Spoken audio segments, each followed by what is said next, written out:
great deal from its post-pandemic highs. At the same time, the balance of risks appears to be shifting. In my remarks today, I will first address the current economic situation and the near-term outlook for monetary policy. I will then turn to the results of our second public review of our monetary policy framework, as captured in the revised Statement on Longer-Run Goals and Monetary Policy Strategy that we released today. When I appeared at this podium 1 year ago, the economy was at an inflection point. Our policy rate had stood at 5.25% to 5.5% for more than a year. That restrictive policy stance was appropriate to help bring down inflation and to foster a sustainable balance between aggregate demand and supply. Inflation had moved much closer to our objective, and the labor market had cooled from its formerly overheated state. Upside risks to inflation had diminished, but the unemployment rate had increased by almost a full percentage point, a development that historically has not occurred outside of recessions. Over the subsequent 3 Federal Open Market Committee meetings, we recalibrated our policy stance, setting the stage for the labor market to remain in balance near maximum employment over the past year. This year, the economy has faced new challenges. Significantly higher tariffs across our trading partners are remaking the global trading system. Tighter immigration policy has led to an abrupt slowdown in labor force growth. Over the longer run, changes in tax, spending, and regulatory policies may also have important implications for economic growth and productivity. There is significant uncertainty about where all of these policies will eventually settle and what their lasting effects on the economy will be. Changes in trade and immigration policies are affecting both demand and supply. In this environment, distinguishing cyclical developments from trend or structural developments is difficult. This distinction is critical because monetary policy can work to stabilize cyclical fluctuations, but can do little to alter structural changes. The labor market is a case in point. The July employment report, released earlier this month, showed that payroll job growth slowed to an average pace of only 35,000 per month over the past 3 months, down from 168,000 per month during 2024.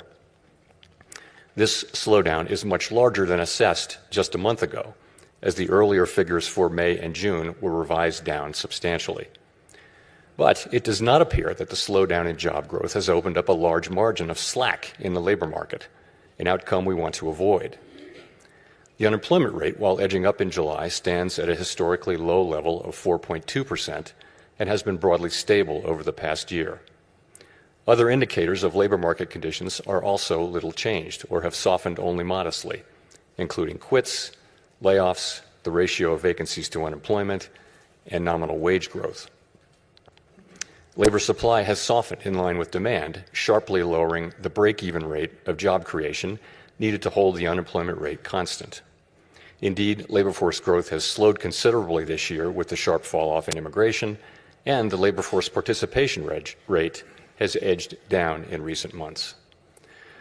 Overall, while the labor market appears to be in balance, it is a curious kind of balance that results from a marked slowing in both the supply of and demand for workers. This unusual situation suggests that downside risks to employment are rising. And if those risks materialize, they can do so quickly in the form of sharply higher layoffs and rising unemployment. At the same time, GDP growth has slowed notably in the first half of this year to a pace of 1.2%, roughly half the 2.5% pace in 2024. The decline in growth has largely reflected a slowdown in consumer spending. As with the labor market, some of the slowing in GDP likely reflects slower growth of supply or potential output. Turning to inflation, higher tariffs have begun to push up prices in some categories of goods. Estimates based on the latest available data indicate that total PCE prices rose 2.6% over the 12 months ending in July. Excluding the volatile food and energy categories, core PCE prices rose 2.9%, above their level of a year ago. Within core, prices of goods increased 1.1% over the past 12 months, a notable shift from the modest decline seen over the course of 2024. In contrast, housing services inflation remains on a downward trend and non-housing services inflation is still running at a level a bit above what has been historically consistent with a 2% inflation. The effects of tariffs on consumer prices are now clearly visible. We expect those effects to accumulate over coming months with high uncertainty about both timing and amounts. The question that matters for monetary policy is whether these price increases are likely to materially raise the risk of an ongoing inflation problem. A reasonable base case is that the effects will be relatively short-lived, a one-time shift in the price level. Of course, one time does not mean all at once. It will continue to take time for tariff increases to work their way through supply chains and distribution networks. Moreover, tariff rates continue to evolve, potentially prolonging the adjustment process. It's also possible, however, that the upward pressure on prices from tariffs could spur a more lasting inflation dynamic, and that is a risk to be assessed and managed. One possibility is that workers who see their real incomes decline because of higher prices demand and get higher wages from employers, setting off adverse wage price dynamics. Given that the labor market is not particularly tight and faces increasing downside risks, that outcome does not seem likely. Another possibility is that inflation expectations could move up, dragging actual inflation with them. Inflation has been above our target for more than 4 years and remains a prominent concern for households and businesses. Measures of longer-term inflation expectations, however, as reflected in market and survey-based measures, appear to remain well anchored and consistent with our longer-run inflation objective of 2%. Of course, we cannot take the stability of inflation expectations for granted.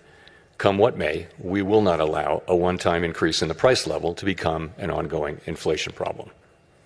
So, putting the pieces together, what are the implications for monetary policy?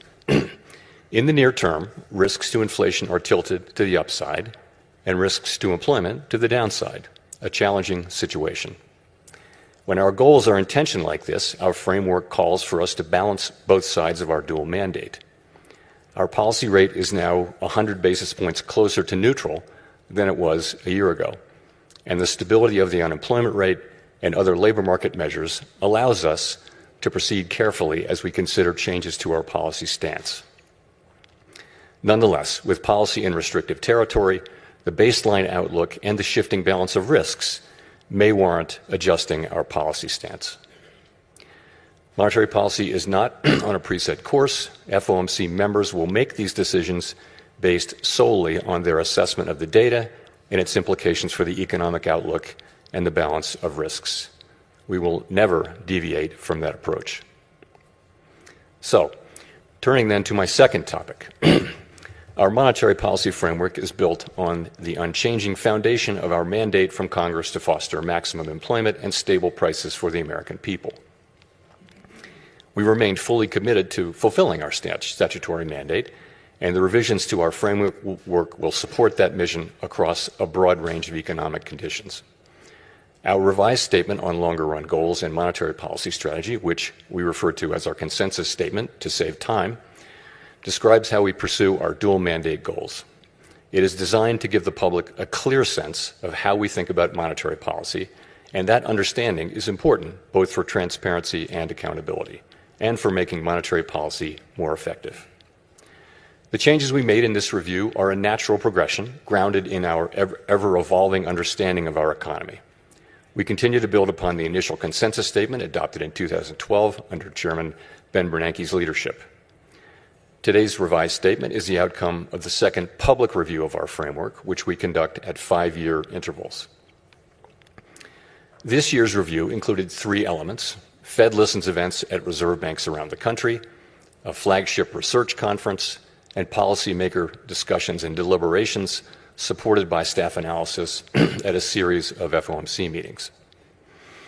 In approaching this year's review, a key objective has been to make sure that our framework is suitable across a broad range of economic conditions. At the same time, the framework needs to evolve with changes in the structure of the economy and our understanding of those changes. The Great Depression presented different challenges from those of the Great Inflation and the Great Moderation, which in turn are different from the ones we face today. At the time of the last review, we were living in a new normal, characterized by the proximity of interest rates to the effective lower bound, or ELB, along with low growth, low inflation, and a very flat Phillips curve, meaning that inflation was not very responsive to slack in the economy. To me, a statistic that captures that era is that our policy rate was stuck at the ELB for 7 long years following the onset of the global financial crisis in late 2008. Many here will recall the sluggish growth and painfully slow recovery of that era. It appeared highly likely that if the economy experienced even a mild downturn, our policy rate would be back at the ELB very quickly, probably for another extended period.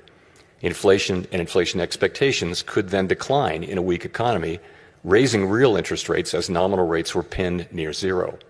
Higher real rates would further weigh on job growth and reinforce the downward pressure on inflation and inflation expectations, triggering an adverse dynamic. The economic conditions that brought the policy rate to the ELB and drove the 2020 framework changes were thought to be rooted in slow-moving global factors that would persist for an extended period. And they might well have done so, if not for the pandemic. The 2020 consensus statement included several features that addressed the ELB-related risks that had become increasingly prominent over the preceding 2 decades. We emphasized the importance of anchored inflation, longer-term inflation expectations to support both our price stability and maximum employment goals. Drawing on an extensive literature on strategies to mitigate risks associated with the ELB, we adopted flexible average inflation targeting, a make-up strategy to ensure that inflation expectations would remain well anchored even with the ELB constraint. In particular, we said that following periods when inflation had been running persistently above 2%, appropriate monetary policy would likely aim to achieve inflation moderately above 2% for some time. In the event, rather than low inflation in the ELB, the post-pandemic reopening brought the highest inflation in 40 years to economies around the world. Like most other central banks and private sector analysts, through year-end 2021, we thought that inflation would subside fairly quickly without a sharp tightening in our policy stance, as this slide will show. When it became clear this was not the case, we responded forcefully, raising our policy rate by 5.25 percentage points over 16 months. That action, combined with the unwinding of pandemic supply disruptions, contributed to inflation moving much closer to our target without the painful rise in unemployment that has accompanied previous efforts to counter high inflation. This year's review considered how economic conditions have evolved over the past 5 years. During this period, we saw that the inflation situation can change rapidly in the face of large shocks. In addition, interest rates are now substantially higher than was the case during the era between the global financial crisis and the pandemic. With inflation above target, our policy rate is restrictive, modestly so in my view. We cannot say for certain where rates will settle out over the longer run, but their neutral rate may now be higher than during the 2010s, reflecting changes in productivity, demographics, fiscal policy, and other factors that affect the balance between saving and investment. During the review, we discussed how the 2020 statement's focus on the ELB may have complicated communications about our response to high inflation. We concluded that the emphasis on an overly specific set of economic conditions may have led to some confusion, and as a result, we made several important changes to the consensus statement to reflect that insight. First, we removed language indicating that the ELB was a defining feature of the economic landscape. Instead, we noted that our monetary policy strategy is designed to promote maximum employment and stable prices across a broad range of economic conditions. The difficulty of operating near the ELB remains a potential concern, but it is not our primary focus. The revised statement reiterates that the committee is prepared to use its full range of tools to achieve its maximum employment and price stability goals, particularly if the federal funds rate is constrained by the ELB. Second, we returned to a framework of flexible inflation targeting and eliminated the make-up strategy. As it turned out, the idea of an intentional moderate inflation overshoot had proved irrelevant. There was nothing intentional or moderate about the inflation that arrived a few months after we announced our 2020 changes to the consensus statement, as I acknowledged publicly in 2021. Well-anchored inflation expectations were critical to our success in bringing down inflation without a sharp increase in unemployment. Anchored expectations promote the return of inflation to target when adverse shocks drive inflation higher and limit the risk of deflation when the economy weakens. Further, they allow monetary policy to support maximum employment in economic downturns without compromising price stability. Our revised statement emphasizes our commitment to act forcefully to ensure that longer-term inflation expectations remain well anchored to the benefit of both sides of our dual mandate. It also notes that price stability is essential for a sound and stable economy and supports the well-being of all Americans. This theme came through loud and clear at our Fed Listens events. The past 5 years have been a painful reminder of the hardship that high inflation imposes, especially on those least able to meet the higher costs of necessities. Third, our 2020 statement said that we would mitigate shortfalls rather than deviations from maximum employment. The use of shortfalls reflected the insight that our real-time assessments of the natural rate of unemployment, and hence of maximum employment, are highly uncertain.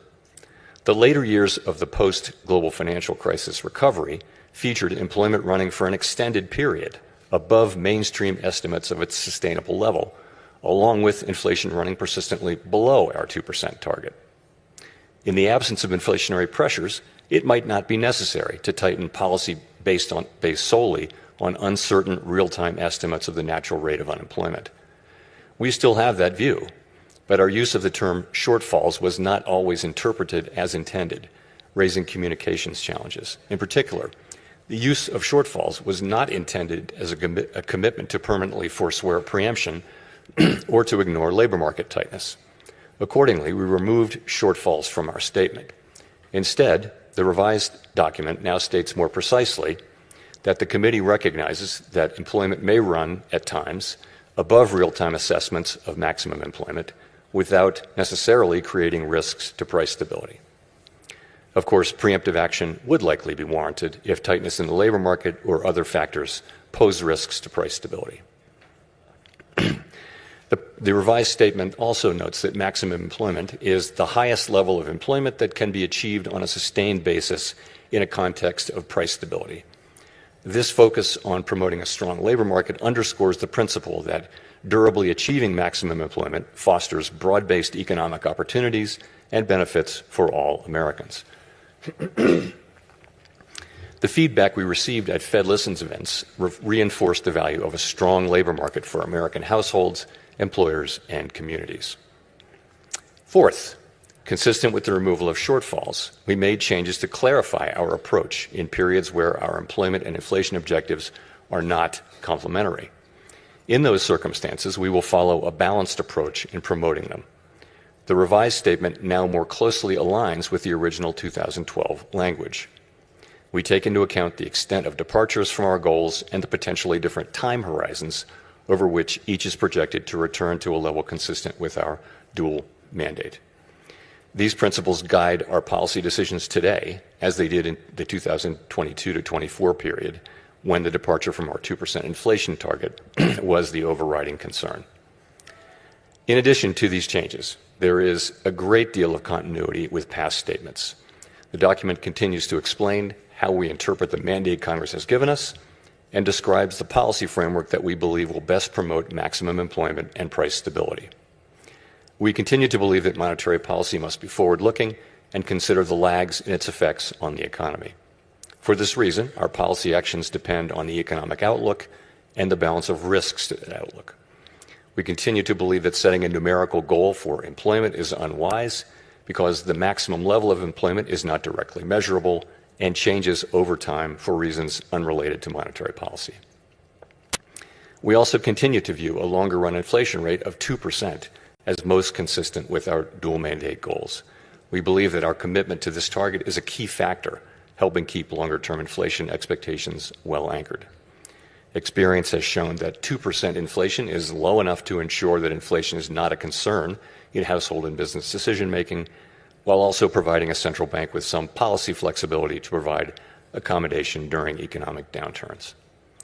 Finally, the revised consensus statement retained our commitment to conduct a public review roughly every 5 years. There's nothing magic about the 5-year pace. That frequency allows policymakers to reassess structural features of the economy and to engage with the public, practitioners, and academics on the performance of our framework. It is also consistent with several global peers. To wrap up, I want to thank President Schmid and all of his great Kansas City staff who work so diligently to host this outstanding event annually, counting a couple of virtual appearances during the pandemic. This is the 8th time I've had the honor to speak from this podium. Each year, this symposium offers the opportunity for Fed leaders to hear ideas from leading economic thinkers and focus on the challenges we face. The Kansas City Fed was very wise to lure Chair Volcker here to this national park more than 40 years ago, and I am so proud to be part of that tradition. Thank you very much.